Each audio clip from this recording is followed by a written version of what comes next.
Hello, everyone. Welcome to Tent A, the last talk of the day. Have you guys all had a great weekend? We really hope so. We really hope that you have enjoyed this time here with community, making new friends, learning a lot, eating some good food, getting your hands dirty out there, demonstrations, doing all the things. We hope that you've enjoyed this weekend. And speaking of making new friends, well, first let me say, this year, one of our favorite things is that we have had more couples here speaking together, and families coming and being together. And so we wanted to lean into that with the speakers.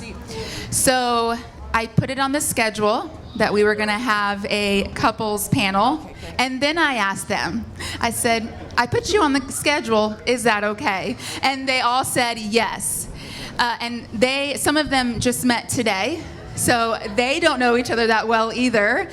And so we are going to enjoy the next hour of just getting to hear what it's like to do life with your partner, to do real life together on a farm, homesteading, whatever their role is, but they are here together doing it with their children. All of them have their children here, and they're going to talk about their families, but they range from all ages, married.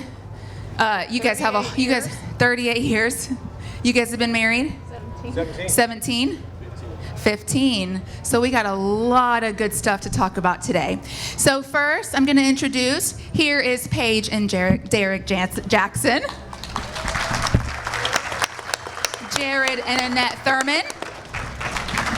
And Beth and Shawn Dougherty.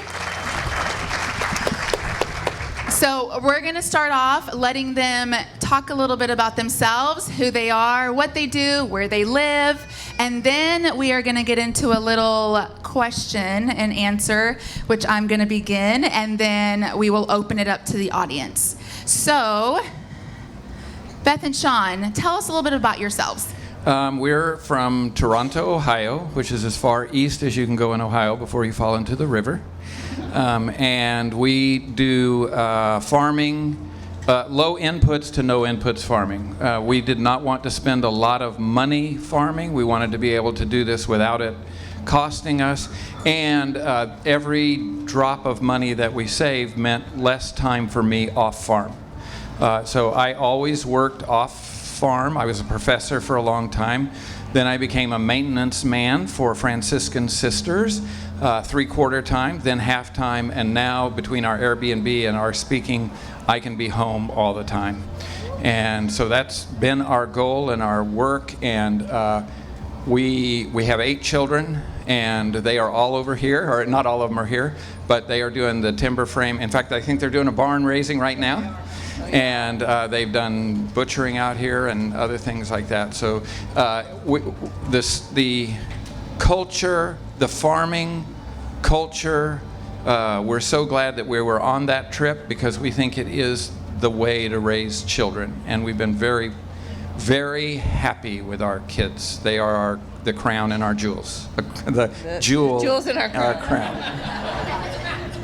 Something like that. Okay, us, yeah. So we live in Adairsville, Georgia. Annette's family is from Cuba. So her dad and mom have an amazing story about her dad being in a communist concentration camp for 3 years right after they met each other. They had her here, and then we met in college, and we now live on about 11 acres next door to her parents, which is wonderful. We have a little 4-year-old girl. And we're just obsessed with oversimplifying the idea of living on your own place and doing all these wonderful things that can often seem difficult. We love to make it seem as simple as we can and learn it ourselves and fail along the way and then try and share that with somebody else. All right, cool.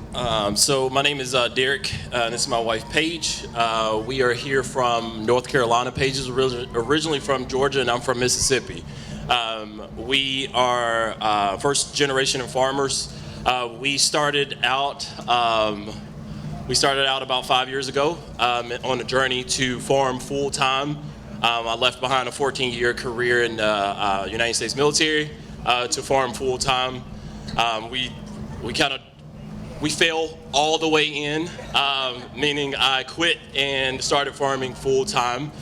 We have 5 kids, and we also live on a 7-acre homestead, and we manage about 160 acres total across our 3 farms. I guess the mission is we throughout the journey we've realized that it is possible to raise a family on a farm together as a family and enjoy it and be able to sustain a healthy lifestyle. Very nice. Alrighty, so who decided to farm first? It was me. I bought the 25 chickens. Okay. It's always the chickens. Alrighty, you bought 25 chickens, and Paige, what were you thinking?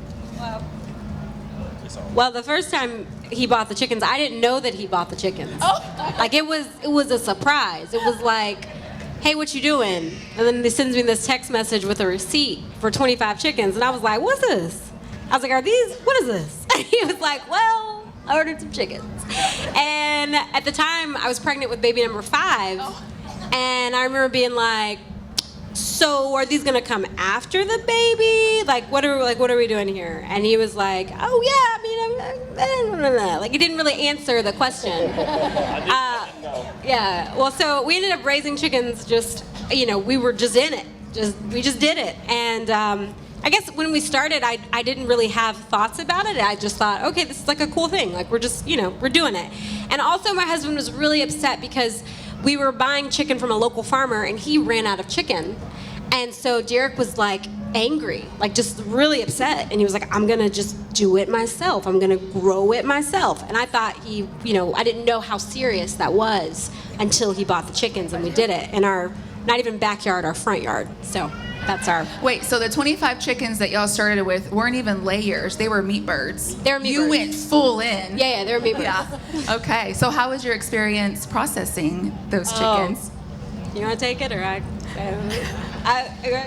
So we process the chickens in our driveway in a Like every an normal HOA, person. highly sought out through neighborhood with no fences. You could not have a fence. So we did it in the driveway. We kind of used the trucks to block from the authorities driving by and having line of sight.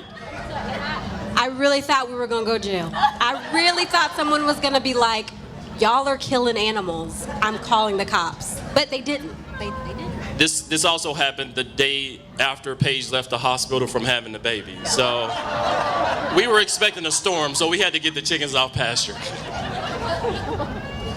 Oh, that's good. All right. How was everything went well with your baby delivery? Everything went well, and then you're processing chickens. That's great. Alrighty. So you processed chickens, you got your own meat, and then you just decided to go further? Yeah, we had already been discussing kind of. I was already considering doing this full time, doing farming full time, but not until after we harvested the first batch and we sat down and eat it. The decision was made after we were sitting down to eat our first bird. I took 2 bites, and if some of you've heard the story. I took 2 bites, and I ate 2 bites, and I was full. Now, if you've ever processed chickens before, majority of people that process chickens don't eat chicken that same day, right? You typically don't want chicken that day. You may eat a ribeye or something, not chicken. But it wasn't that. It was I was full because it was the first time that I had really fed my family. Like I raised this, we did this together, and I have been able to provide something that we could not get. And that, to me, it was just I had done some crazy things, some great things in the military, but this was the one thing that I felt proud about. So that was a proud moment for me, and as a family, we shared it together. And at that point, we were like, hey, okay, we're gonna do this. That deserves a round of applause. I'm gonna come over here. And at the time, I know your children were probably pretty young. Did they realize what was happening? Did they realize that they were eating the chickens that were in their backyard? Yeah. And they Yes. thought they loved it. Well, I mean, we've talked about this lightly, but I mean, it was we prayed before processing. We definitely explained, like, hey, we took the time to raise these birds in a way that we believe that we were called to steward them, and also to nourish our bodies. And so our kids were young at the time, but I feel like we definitely wrestled with those tenets. One of our kids cried, and we were like, but they didn't watch anything, but they cried because they realized what was going to happen. But the same kid that cried was like, can I pray for the chickens? And it was just this really cool, beautiful moment of like, okay, you guys are really understanding we have to experience the tenets of life and death. And it's dark and messy, but at the same time really beautiful, and I'm grateful that we're able to, teach that and raise that just experience with our kids. I love it. That's what it's all about. Alrighty, Annette, for those of you who don't know, sorry, I'm trying to find a spot where I'm not completely loud and annoying. Annette designed wedding dresses for a living in the city, and then what?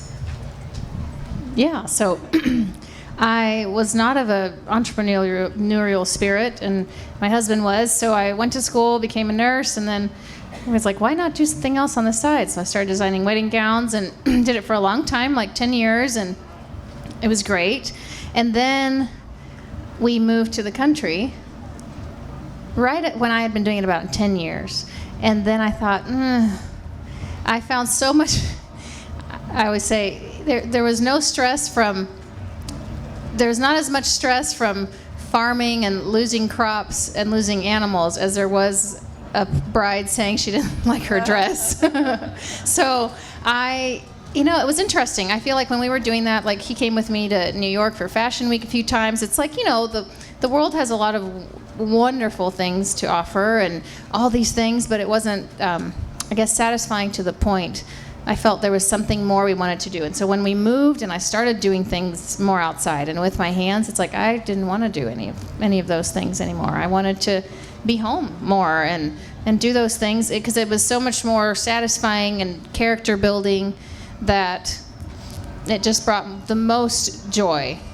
Hard times, even if there were hard times, there was so much joy that went along with it, and that's what I wanted to do.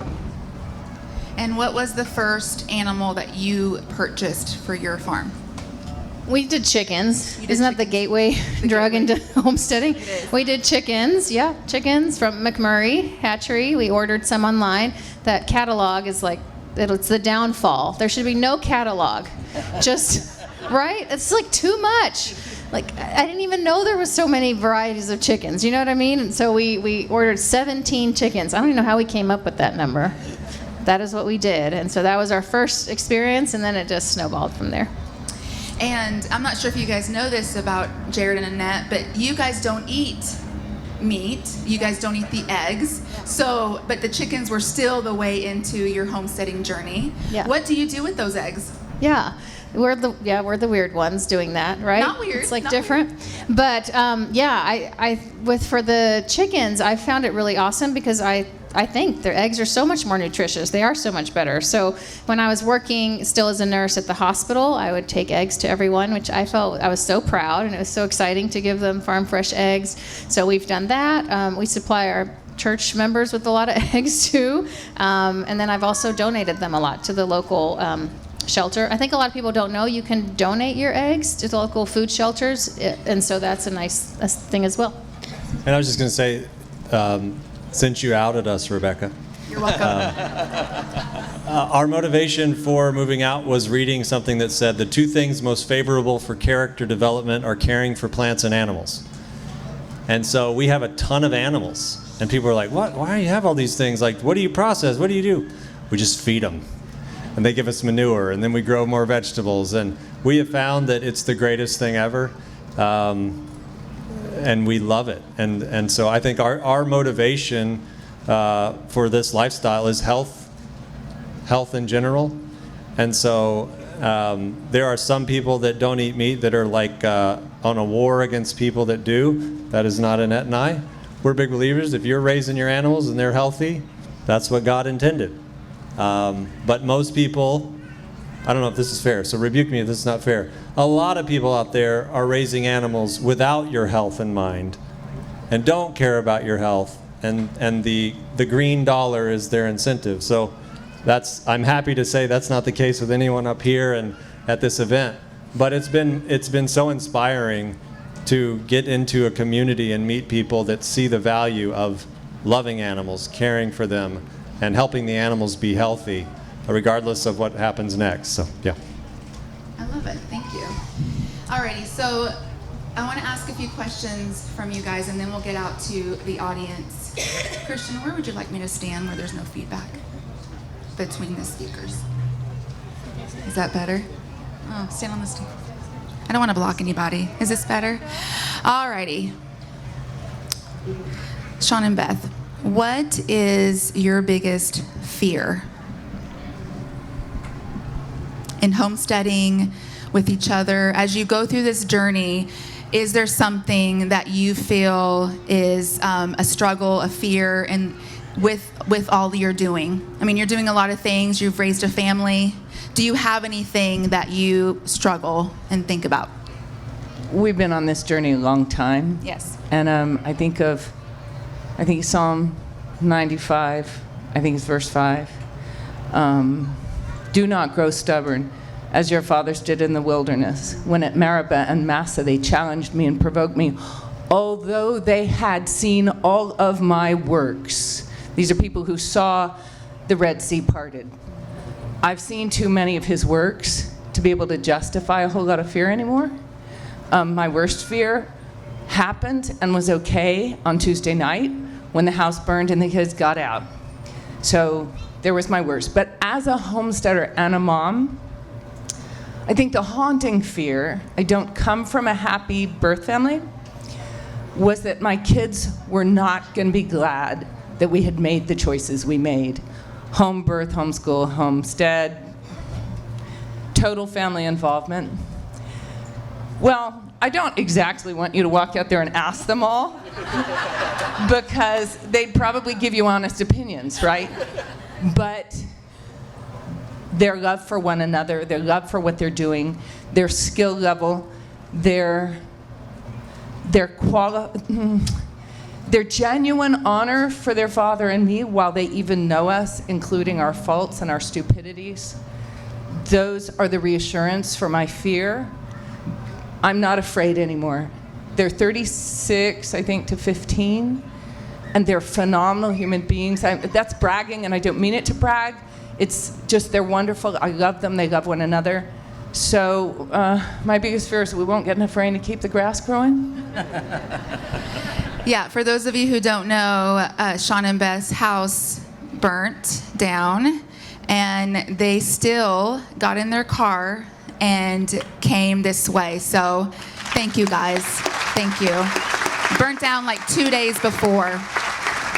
So we're all praying for you. And thankfully, you've raised some very talented children that can help you rebuild. And hopefully that happens.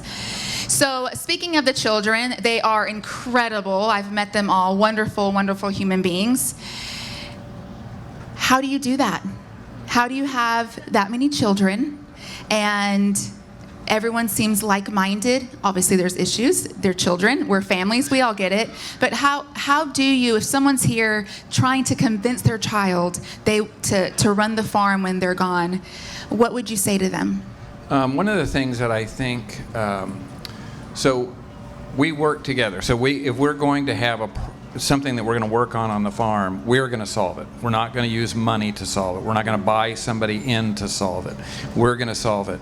And our kids have become incredible problem solvers because I create so many problems. I have a tendency to be impatient. I have a tendency to say it's good enough. And they say, Dad, if we get this, if it's square, if we start at the beginning and it's really good, then we won't be fighting it all the way through. And so they make me slow down, and they are way better at what we are trying to do than I am, because again, they've seen me be impatient, make fast choices, and they are. That's what I would say. Yeah. He's a really, really great dad. Aww. He led our family in faith from the beginning. I wasn't a Christian when he met me, and he's insisted that we live our faith actively every day.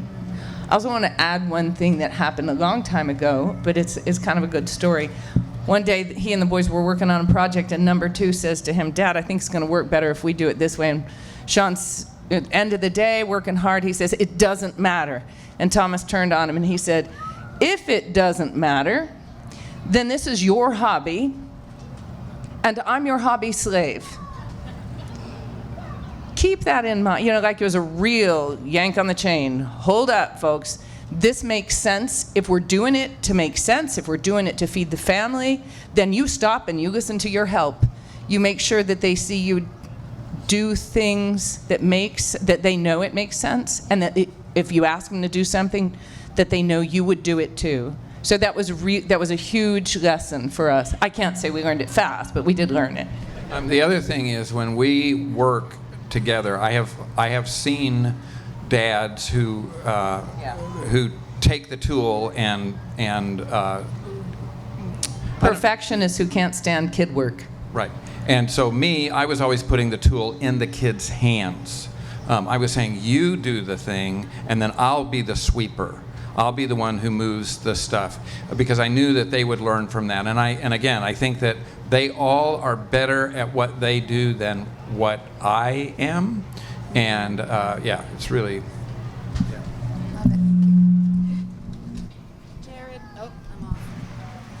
Jared and Annette, how do y'all work in your situation? Roles on the homestead? Let's see, how should we start? You want to start or me start?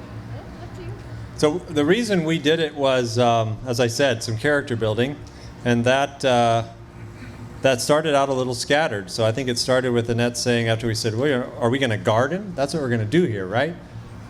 Well, do you think we could get alpacas? It's like, well, what do they do? And so it started with alpacas. We should get some goats. We should get. And I think along the way, we started to see who likes different things more. Annette is definitely the animal lover. Mm-hmm. And I'm obsessed with the garden and the soil. Mm-hmm. So it's kind of fallen into our laps of, hey, that's on you. If stuff needs to be ready for the garden, you need to do this. And the animals, Annette found a passion early on to take pretty pictures of these animals. And I think the animals pose for her because they won't do things for me that they'll do for her. But I think it's kind of fallen along similar lines. But, Annette is organized. And I've found that in farming, you better be organized. So I think some people think it just happens. And boy, you got to have a plan and a way to go about it. And I think it falls into play too, who's doing what at the time. Like, what stage of life are you in? Are your children little? Are they grown? Like, who can help? For a while, I was still working while we were, and he's always worked, but I was still working at the hospital as a nurse. And so I would come home, and on my days off is when I would do things, around the farm. And he would have to do more things because I wasn't home as much. Now that I'm home more, I do more of the animal things and some of those chores because I love it. And that's what my daughter gets to do with me, and she gets to learn. So we go out there every day, and we do all the, outside stuff. But I think you have to communicate, and also, like you said, find a passion for what you love most. And maybe his is a little different than mine, but we can work together towards it and do our own thing. Yeah, so and these days, I think because of social media, which we all have probably a love-hate relationship with, right? Homesteading sure looks glamorous. I mean, it looks pretty. And so when it's not pretty, when real life hits, and you guys are trying to figure out what to do, how are you said communicating is important. How are you guys deciding what happens on the homestead as a couple when real life hits behind all the social media? How are you guys figuring out that life on the homestead as a team together? Yeah. I'll say for us, so we spoke on this earlier today, and I think before you start really homesteading or venturing into this space, you have to define, like, what is your why? What is your reason for wanting to do this lifestyle? Why do you want to move out in the country? Why do you want to have animals? Why do you want to grow food? Like, what is the point? And it'll be different maybe for all of us a little bit. And so we, I think, have had to define our why, and I think that is what guides you and helps you in those moments when things don't go as you planned. You kind of come together and say, why is it we were doing this? What should we focus on next? What helps us fulfill our why of why we've been called to do this? And I think that, and it could change, like maybe our why, 8 years ago was one thing, and then now you pivot as life throws things at you, or as you find your passions maybe in another aspect of homesteading. But you have to keep that open flow of communication and constantly, be in tune with why are we doing this, and check in with each other on that. And I think there's a temptation to document it all. And then, well, it's not as pretty. We were talking to somebody today. I'm obsessed with beauty, and someone else that's working with me on this is obsessed with just the utility of it. And where do you find that balance? So I think social media can be let's see, what's the word? A hindrance or a pitfall with thinking, oh, how do I make this? And it's like, just get into it, start to learn it. I mean, I'm inspired by you guys with the idea. I think you said, people might not know us. And I'm like, you went and did this. And what happens with social media is you can become famous overnight. It's like, and I just admire, like, that wasn't your intention. Like, hey, how do we become superstars on social media with what we're doing? And it's like, well, now you are. But that wasn't your motivation. So it's like, everybody has a niche. I don't think I see this as much as I see in a lot of areas of competition, because every farm's different, every plant is different, every animal's different. All boats will rise with the tide in this homestead world. Yeah.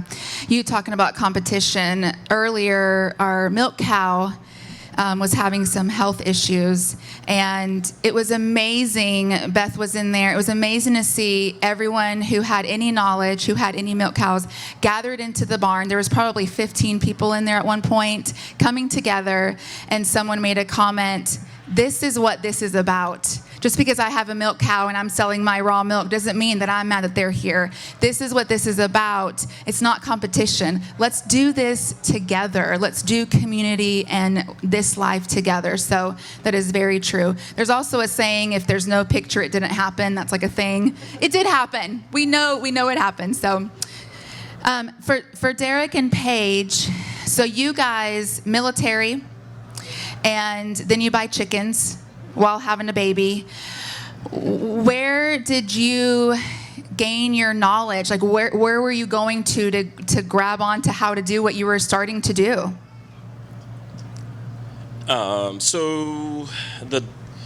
We did a lot of YouTube University. I watched a lot of YouTube videos, a whole lot, but I also read a lot of books.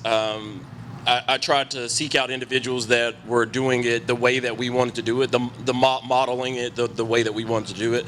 A lot of these people are no longer living, so their books are still existing. But a lot of the knowledge that came with the animals were I mean, I took in a lot of stuff, but I'm pretty much a hands-on. Like, I want to learn some things by actually getting my hands wet. Like, I need to do something. But Paige's, we read a lot of books. Like, we asked a lot of questions. We tried to ask really good questions from people that have been doing it for a very long time, and not just running with the answers that we were receiving. We just take it in and just, okay, well, that's good to hear different perspectives, because we know everything. We know people that raise hundreds of heads of cattle on grass, and then we know some that raise them, on feedlots, right? And they all have a perspective.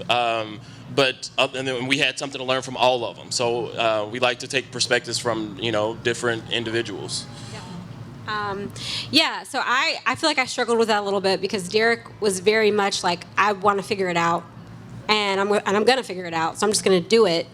And I would be like, let's just like talk to some people. Like, let's just like try to get a little bit more like mentorship or whatever. And he had to explain to me, like, that's not how I learn. And also, and I have learned from Derrick in that, sometimes it's okay to not have everything perfect. It's okay to just dive in and learn, because you don't know what you don't know. And you really need to sometimes experience it so that way you can have perspective. And then also, when you were talking about conflict, I would say there will be conflict. Like, there will absolutely be conflict when you're working with your spouse. And in a lot of ways, I feel like it's made us better. Because we're a team and because we work together, it's made us like sit down and actually force one another to say, okay, hey, what is your perspective? Help me see what I'm not seeing. And it, iron sharpens iron. So it's really, I feel like, beneficial and a way for you to grow in your relationship. What do you feel like was your biggest struggle when you started out, or continues to be today? But when you first began, what do you feel like your biggest struggle was? Biggest struggle. Biggest struggle was probably access to infrastructure, equipment. It's very difficult to get, even if you had the money. At the time that we started the same year as COVID. Even if you had the money to buy some of the things that you needed, you couldn't get them because things were closed. So when it came to like trying to get, we were able to find land. While it was a struggle, we were able to find it. It wasn't the ideal. It definitely wasn't the house on the hill. It was not. There was no house. There was a brick barn and a bunch of fallen trees, and we went with it. But yeah, infrastructure, equipment was very, very difficult to come about trying to get, and it just it taught us to be resourceful. Reach out to other farmers. There were a lot of farmers that have, I used to get irritated because we live in the country, so you'd be driving, you drive past hundreds of farms, and this equipment sitting in the barn, and it never moves. And it's just like, man, look at all this equipment, and it's just sitting here unused. And a friend of mine said, you should go and ask them. Like, just go ask some of these people. Like, what are you doing with this stuff? Like, just have a conversation with them.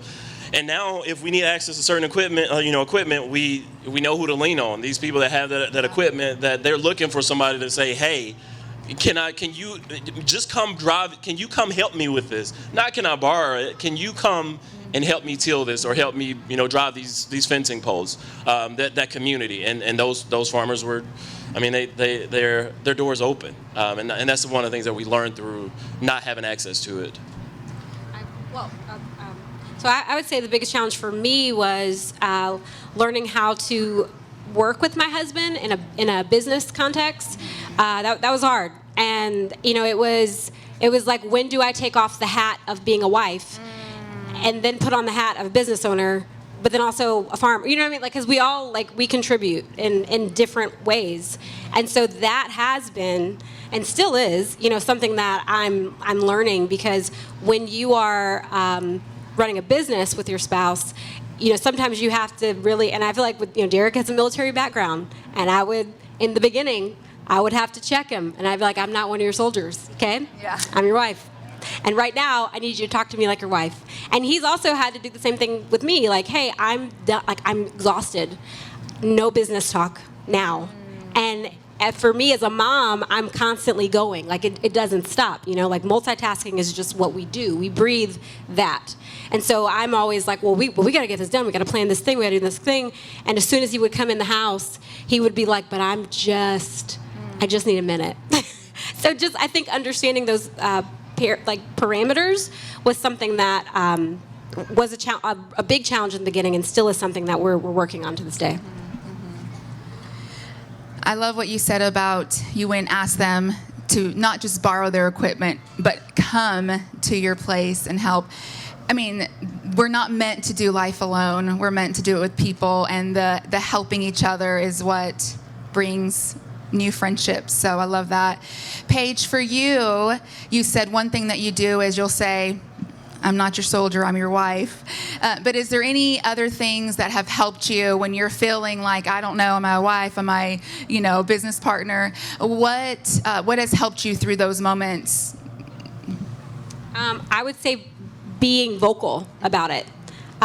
There were times, a lot of times, because Derrick was deployed a lot, where I would just internalize stuff and be like, well, he's gone. Like, why would I even bring this up and talk about it?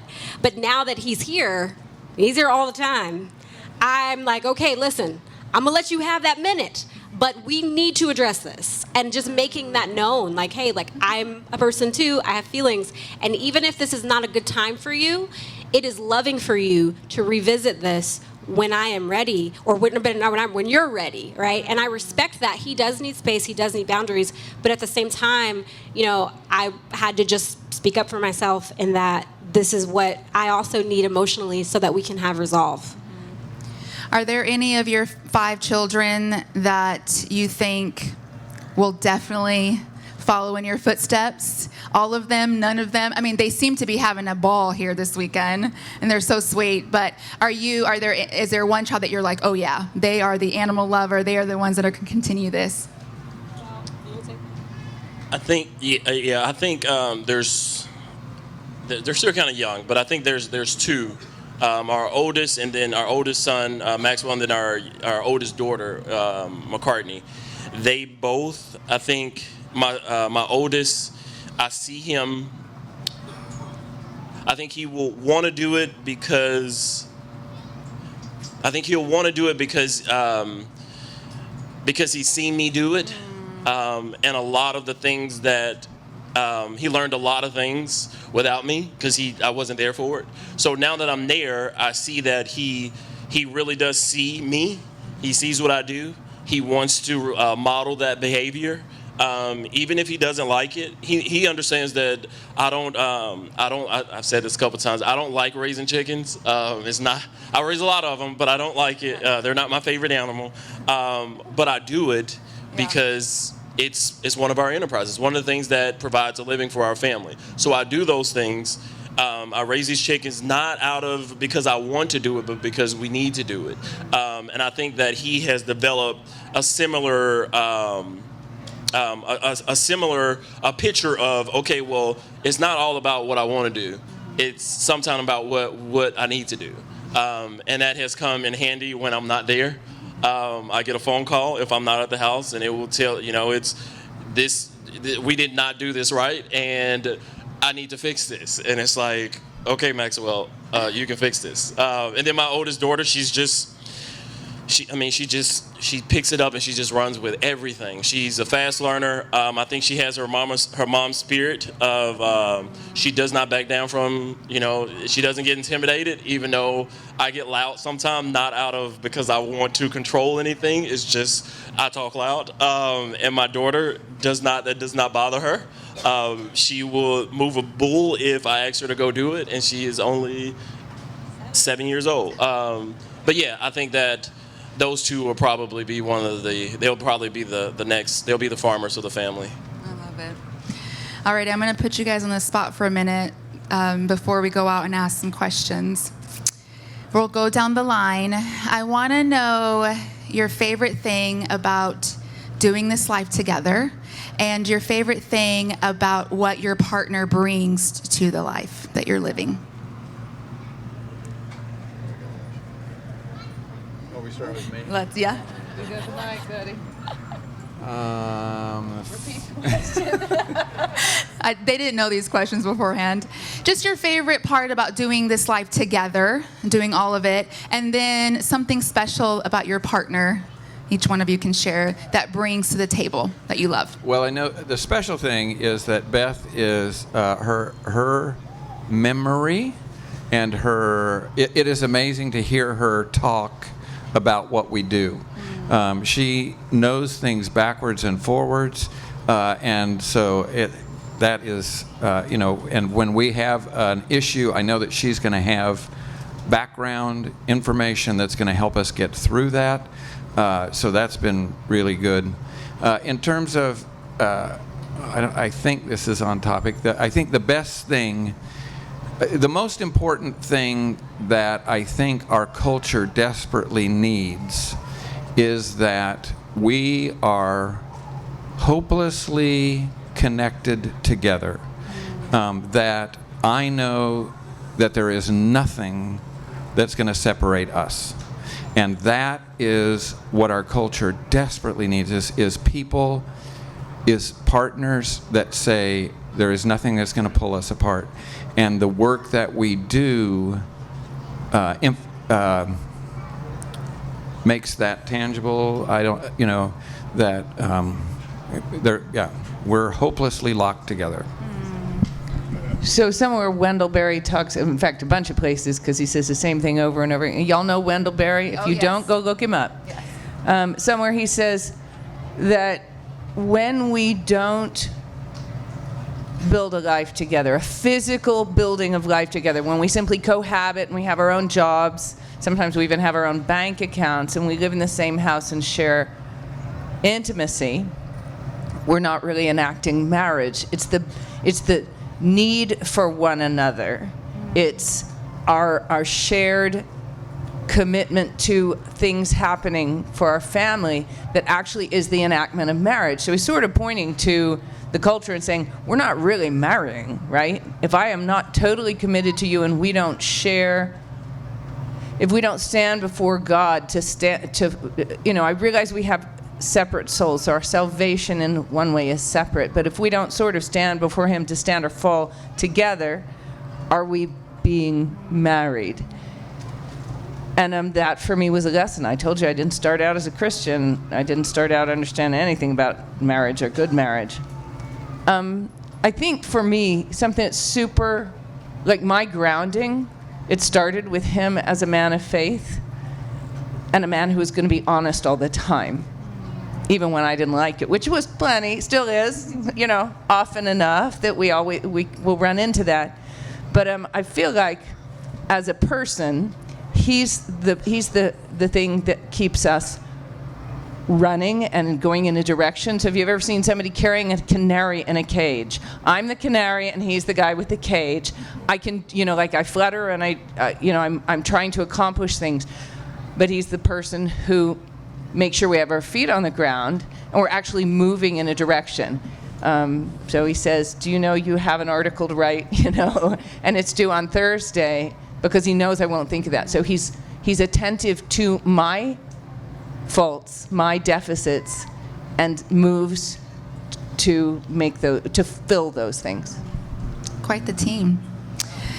Annette and Jared, your turn. Going after her.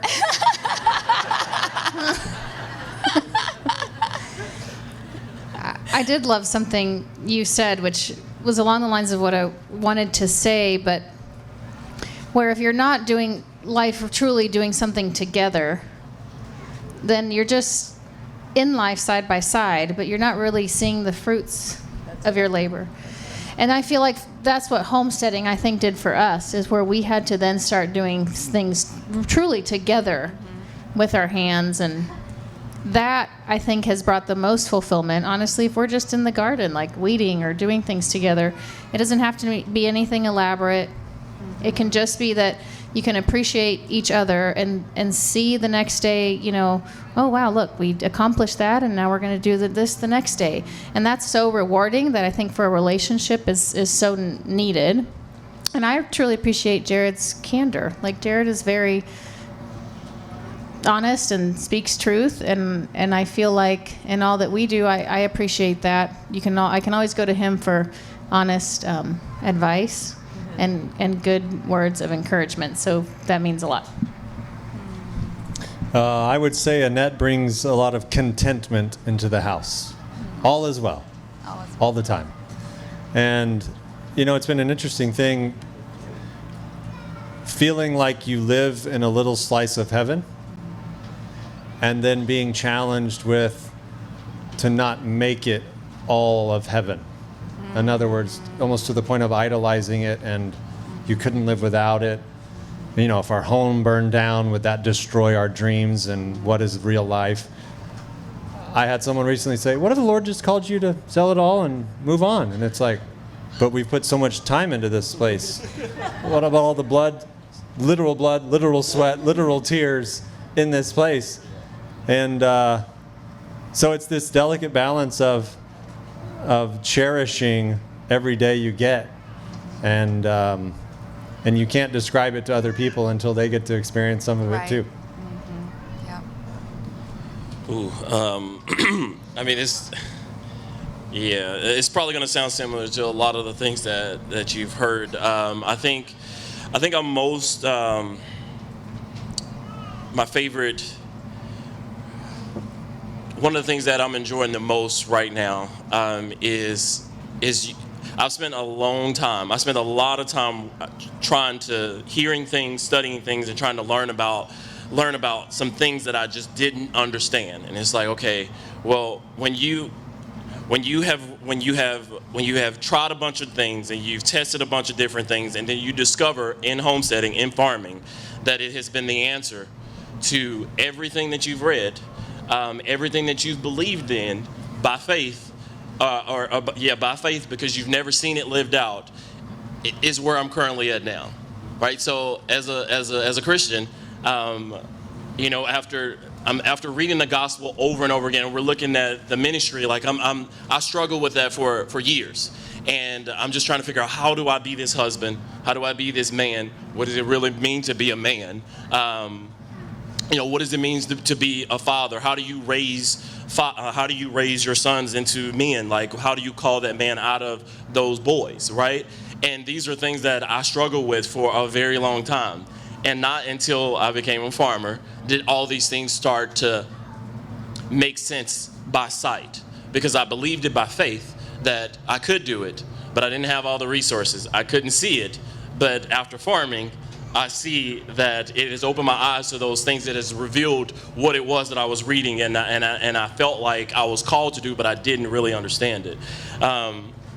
But one of the things that I'm most appreciative of my wife, Paige, is my favorite thing is she's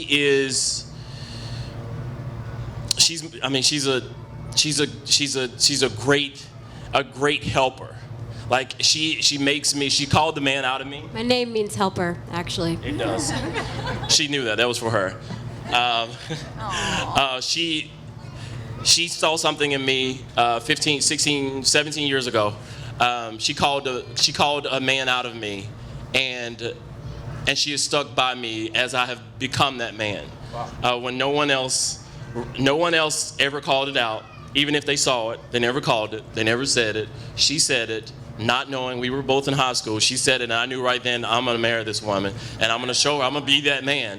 And she has stuck by me that entire time, and I'm thankful for her strength and just her heart. Aww. That's beautiful. Yeah.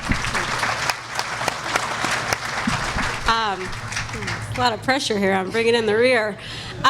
So I would say the thing that I'm most thankful for is the fact that we've been able to cultivate a home. When you're in the military, you move a lot, and you can make a home out of anywhere because it's like, oh, this is the next PCS. We're here. Let's make it work.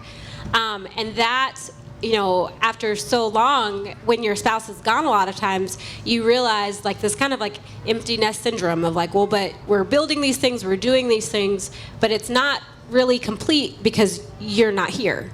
And so, out of all of it, we've raised a lot of things, we've done some cool stuff, but I am most grateful for the fact that we have been able to cultivate a home where my husband is present, and that I feel like speaks leaps and bounds into the lives that we are cultivating for our children, for the way that they are developing, the way that they can see their father in the home and being present. I know that it made an impact on me to have a mom and a dad, and I'm just really grateful that we're able to do the same thing with our kids. So that's the thing that I'm most grateful for. And then when it comes to Derrick, he's really awesome. And I don't say that lightly. He's a leader, and he's someone that I respect and that I will follow. And I'm grateful that he's a man of the word, and I have a very strong personality. So, when we were like in our 20s, we broke up for a time, and I remember being like, you know what? You can break up with me, but I'm gonna let you know this. Someone else is gonna marry me, and then you're gonna be looking around, wondering and asking, why didn't I marry that girl? So just let that marinate. And then I bought a ring 3 months later. You're a smart man. but I was very just like, this is what it is, you know, like you're either gonna take it or leave it. But I also knew like I needed someone who could tell me to sit down and I would listen to him, you know what I mean? Because I'm just not, like I need someone who I can follow, and Derrick is that man, and I'm very grateful for that. Yeah. Alrighty, I know our friends out here have a lot of questions. Before I go out there, Beth and Shawn, one piece of advice that you would give to our two couples over here, raising young children, starting out in the last 10 years, what would you give to them and everyone out here? I would say let your children lead, in the sense of when they start to show an area that they are excited about, get behind it, educate it, let them head there. Not video games, but a real skill that they are interested in learning, get behind it and start supporting that thing. Let them go there. Kind of the same thing. This is about them. We're older. We're not going to be around as long. We're also, all of us here, we wouldn't be here if we weren't in some way standing against the current of the culture right now and pushing back. We're pushing back. They're standing in our lee where they're protected, but they're going to be able to push back harder. So we want them to be better people than we are, better farmers than we are. And he's right. Like, give them the tools, stand behind them, but you guys have the wisdom. Keep it straight. Keep it focused on the Lord, and be the ones who make sure, like Shawn is, that the plan that they have really makes sense. Love that.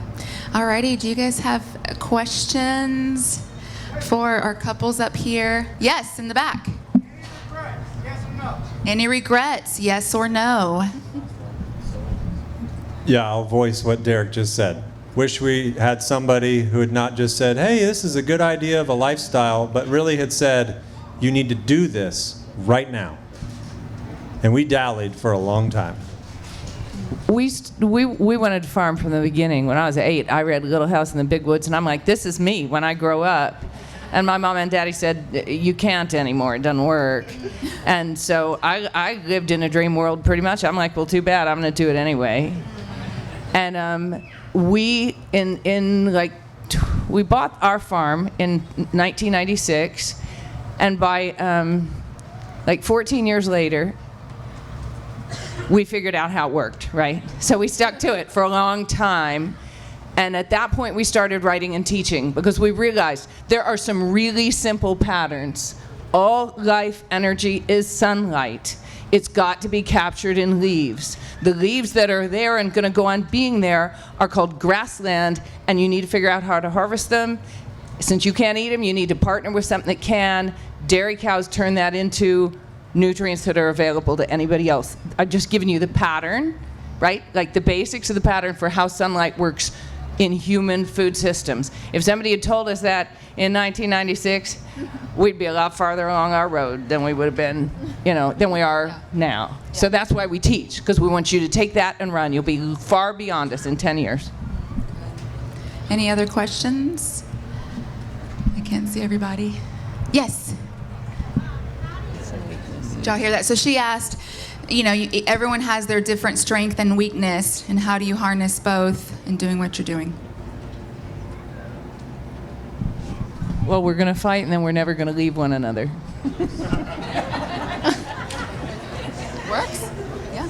I was going to say to really make sure you're voicing to each other what you feel like those strengths and weaknesses are, because like Paige was saying, sometimes she had to learn to speak up and say, hey, this is what I need, this is how I work. And sometimes I think maybe we don't have those conversations, so I would say the first step is to really know what is important to one versus the other. What roles do you feel like you can serve for each other, and then kind of it can maybe hopefully go from there. But if you don't at least really know what those are and talk about it, then you don't know where to start. Great. Rory, do you have a question back there? Anyone else? I saw your hand going. Yeah, I'd like to ask Jackson. After the slaughter in your front yard, What was step 2? He, What was step 2? So you did the bird thing, you enjoyed the meal, and then you said, we gotta do this again, or what did you do next? so he asked, after you slaughtered the chickens in your front yard, what was the next step? I leased a 60-acre property 2.5 hours away. And bought pigs. No. He bought pigs first, then he got land. There's a pattern with him. That's definitely a pattern. This man bought some pigs and we didn't even have land, so he had to get land because we had pigs. So that was, but it was a military guy who got him into it, and that's another. That's great. Good question. Anyone else have any questions? Over here.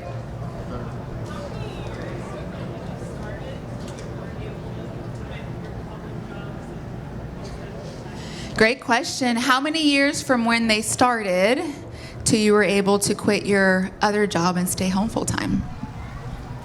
Homesteading doesn't make a whole lot of money for us. We're about growing food and fertility. So it's part of our life, but you know, he's actually, we're both artists. He's an actor, I'm a potter. We had a lot of other facets to our lives. We wanted to build a home, build food. Until we had our ecosystem abundant, we didn't want anything leaving the farm. So food sales have added considerably to our income, but we piece an income together out of a lot of it. And because we do not maintain an online presence, we're not making money as farmers in any other way. So we've learned to live really cheap, but we eat like kings. That's great.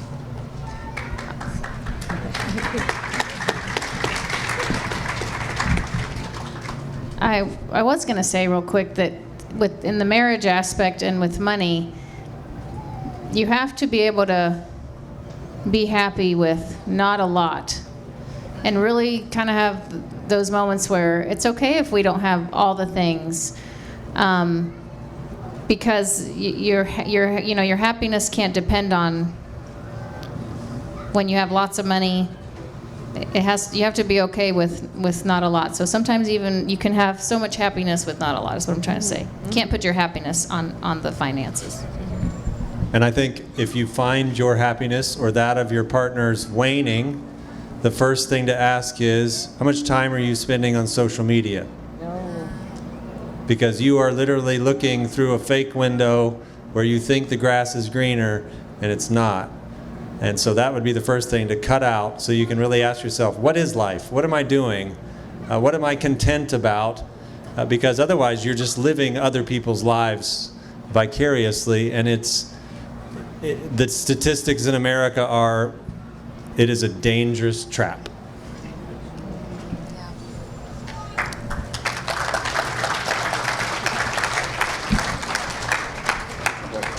Question. Yes. For those of you who are very present on a certain level, and all of that. So her question is, how do you create community, reach people, and do what you do without social media? I feel like he should. I think what you do is you start helping people. So you make yourself available, and that, I think, is the best way to build community. Is I help you, you help me, and when we partner together, what we try and do is be more generous than that person is generous to me, so that I want them to say, wow, that was really great for them to have done that, and we try and be more generous than the other person. And it's catching, because then the Yes. people around us are doing the same thing. Like, it's not a competition. It's more like, well, if somebody's going to take a hit, let it be me, right? It's a great community builder. Good. Anybody else? We're about out of time. Yes.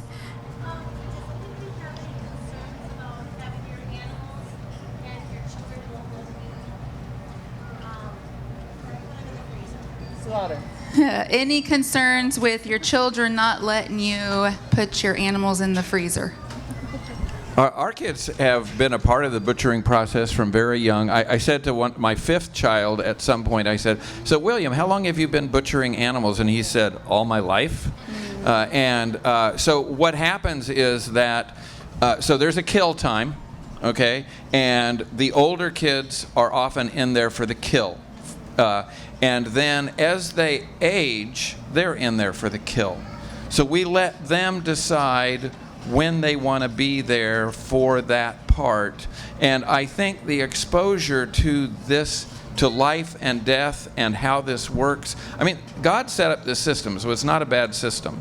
And I think that, but letting the child, again, try and lead itself into that, I think is really, really, as opposed to, you have to be there at this time. Now, they all know, especially with butchering, it's such a big job. We all have to participate, because this is a family thing. You're eating in my house, you are going to work on this project.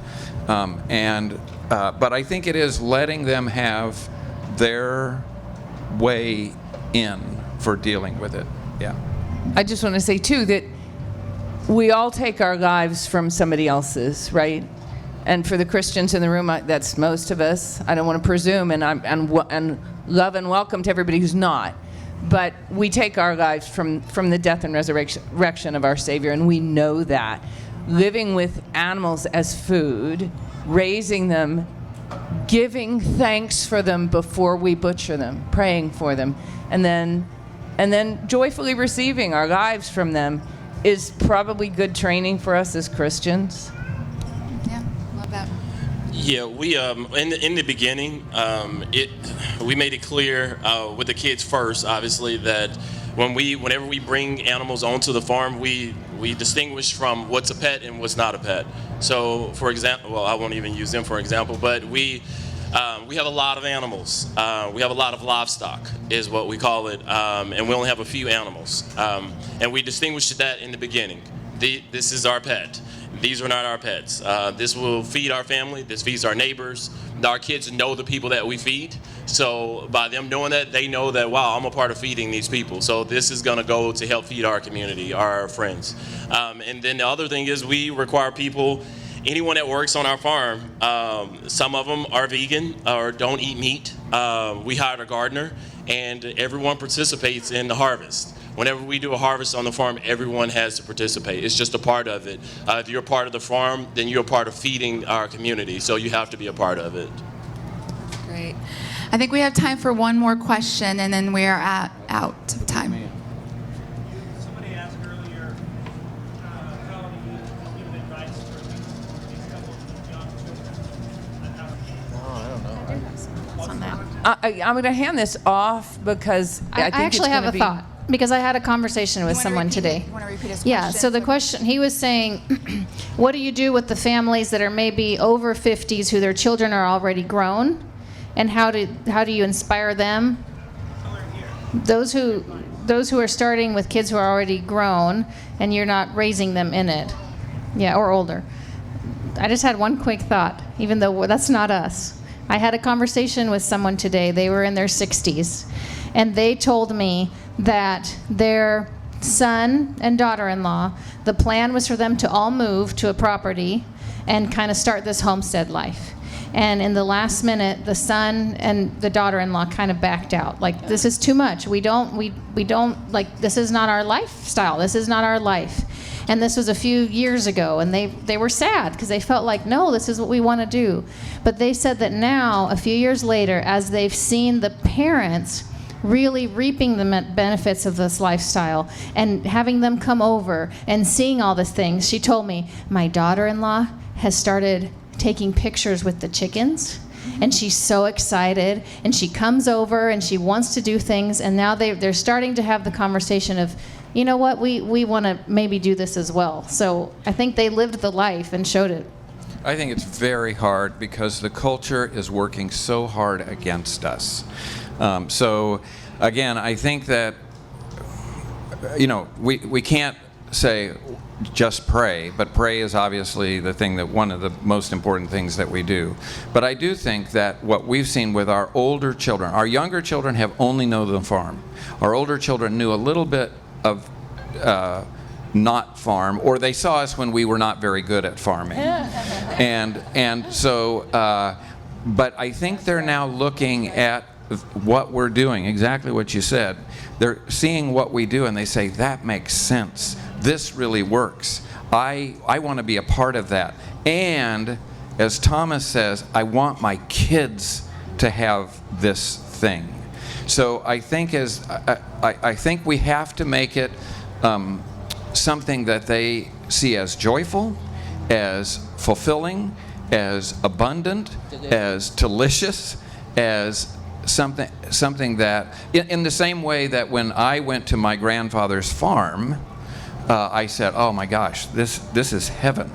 And that's what we have to do, is we need to create a heaven, although we're not heaven on earth, but something that they see and say, I want to participate in that. You did it last night, Rory, and you're doing it again tonight, because happiness, beauty, joy, that's very attractive.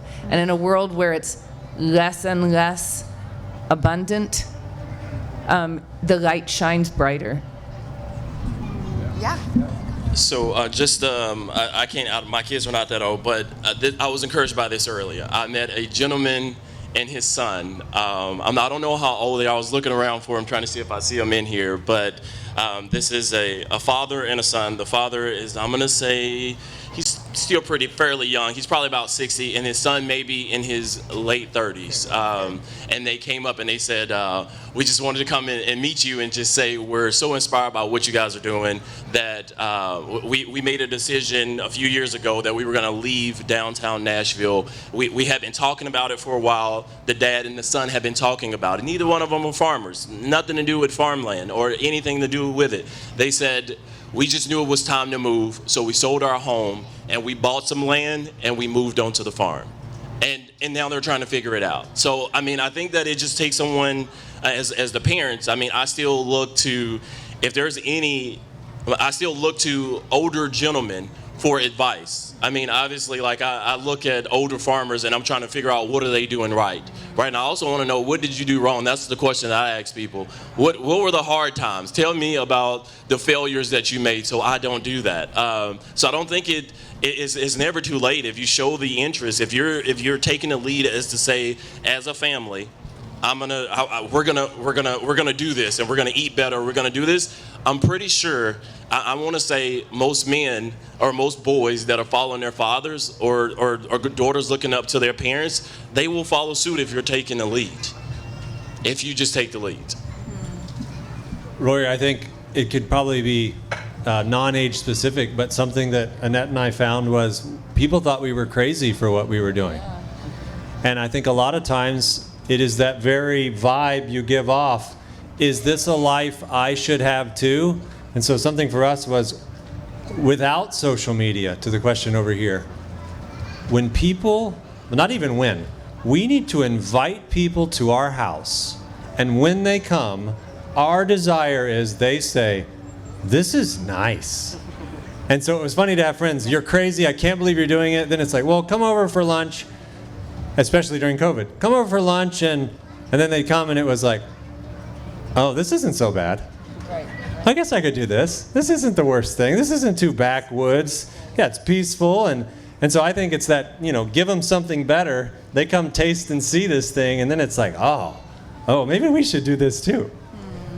And I had the privilege of going to Annette and Jared's farm a few weeks ago, and you guys have done an amazing job at creating community and family around you and all that. So I get why people say it's nice. It's a beautiful place. Well, I hope you guys have been inspired by our couples. They are living life together, and we so appreciate you guys taking your time and being here. Thank you to Paige and Derrick, Jared, Annette, Shawn, and Beth. Thank you all.